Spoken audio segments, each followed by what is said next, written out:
இத்தனை ஆண்டுகள் எப்படி உருண்டு வீணா நாசமா போச்சோ அதே மாதிரி 2026 காணாம போயிடும். திடீர்னு 2027 கண் முன்னாடி வந்து நிற்கும். ஆனா நீங்க அதே நபரா இருந்துட்டு இருப்பீங்க.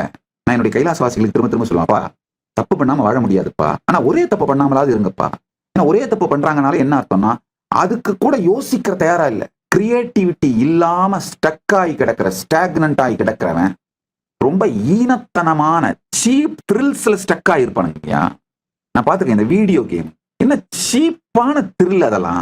தொடர்ந்து சோசியல் மீடியாவை ஸ்க்ரோல் பண்ணிட்டு, செக்ஸ்ட் பண்ணிட்டு, மெசேஜஸ் போட்டுட்டு, ஒரு சீப் டோபமின் பிளஷர், டோபமின் சர்ஜுக்காக ஒரு சீப் த்ரில்.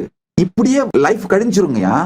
சீப் த்ரில்லும் ரெஸ்பான்சிபிலிட்டி இல்லாத டே ட்ரீமிங்கும் ஸ்டக் ஆகி போயிருக்கிற வாழ்க்கை முறையா மாறிடும். ஸ்டாக்னன்ட் ஆயிடும்.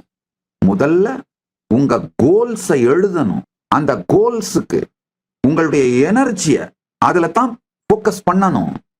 உங்க ப்ரையாரிட்டிஸ் கிளீன் ஆனாதான் உங்க எனர்ஜியை அலாட் பண்றதும் நடக்கும்.